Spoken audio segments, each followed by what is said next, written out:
Bricks గురించి అందరికీ తెలుసు. ఇది ఒక గ్రూప్ ఆఫ్ ఎకనామిక్ నేషన్స్. ఇందులో Brazil, Russia, India, China, South Africa ఉంటాయి. అండ్ రీసెంట్‌గా జరిగిన ఒక సమావేశంలో international trading maximum rupees or local కరెన్సీలోనే చేయాలని తీర్మానించాయి. దీనివల్ల డాలర్ అహంకారం నేలకు దిగుతుంది. ఇప్పటికే ఇండియా, రష్యా మధ్య జరుగుతున్న ఆయిల్ కొనుగోలు ట్రాన్సాక్షన్స్ పూర్తిగా రూపీస్‌లో అండ్ పాక్షికంగా రూబెల్స్‌లో జరుగుతున్నాయి. ఇప్పటివరకు యాక్టివ్ రూపీ ట్రేడ్‌లో ఉన్న Russia, United Arab Emirates, Malaysia, Sri Lanka, Nepal, Bhutan, ఇరాన్‌తో పాటు మరో 22 దేశాలతో చర్చలు జరుగుతున్నాయి. దీనికి ఏ కంట్రీస్ రూపీలో ట్రేడింగ్ చేయాలనుకుంటున్నాయో ఆయా కంట్రీస్ మన దేశంలో ఒక వస్త్రో అకౌంట్ ఓపెన్ చేయాలి. అంటే రష్యా ఒక రూపీ అకౌంట్ మన దేశంలో మన బ్యాంక్‌లో ఫర్ ఎగ్జాంపుల్ ఎస్‌బీఐలో ఓపెన్ చేయాల్సి ఉంటుందన్నమాట. ఇక్కడ వస్త్రో అంటే బ్యాంకింగ్ టర్మినాలజీలో యువర్స్ లేదా యువర్ అకౌంట్ విత్ అస్ అని అర్థం. నోస్ట్రో అంటే అవర్ అకౌంట్ అని, లోరో అంటే దేర్ అకౌంట్ అని, ఇవన్నీ ఇటాలియన్ వర్డ్స్.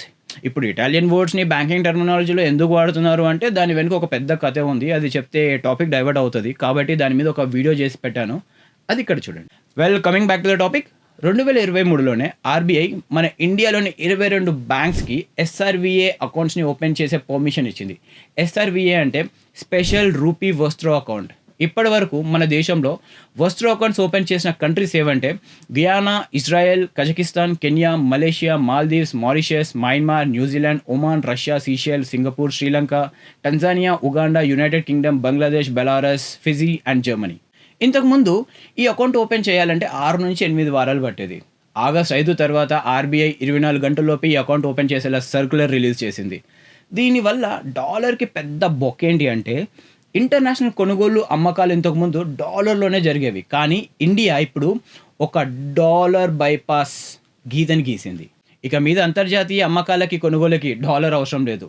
వస్త్రో అకౌంట్ ద్వారా బయ్యర్స్ రూపీలో చెల్లిస్తారు అండ్ సెల్లర్స్ రూపీస్‌లోని ట్రాన్సాక్షన్స్ తీసుకుంటారు. డాలర్ షేర్ ఇండియాలో ఇంతకుముందు 85% ఉండేది. ఇప్పుడు అది 72కి పడిపోయింది.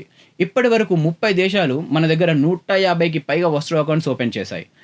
1,34,000 కోట్లు అంటే $16 బిలియన్ ట్రేడ్ ఇండియన్ రూపీలో సెటిల్ అయ్యాయి. ఇప్పటి వరకు ఎదురు నిలబడేవాడు, ఎదురు చెప్పేవాడు లేక డాలర్ ఏకాధిపత్యాన్ని ప్రదర్శించింది. ఇప్పుడు రూపీ ఒక సరికొత్త రైవల్రీని స్క్రీన్ మీదకి తెచ్చింది.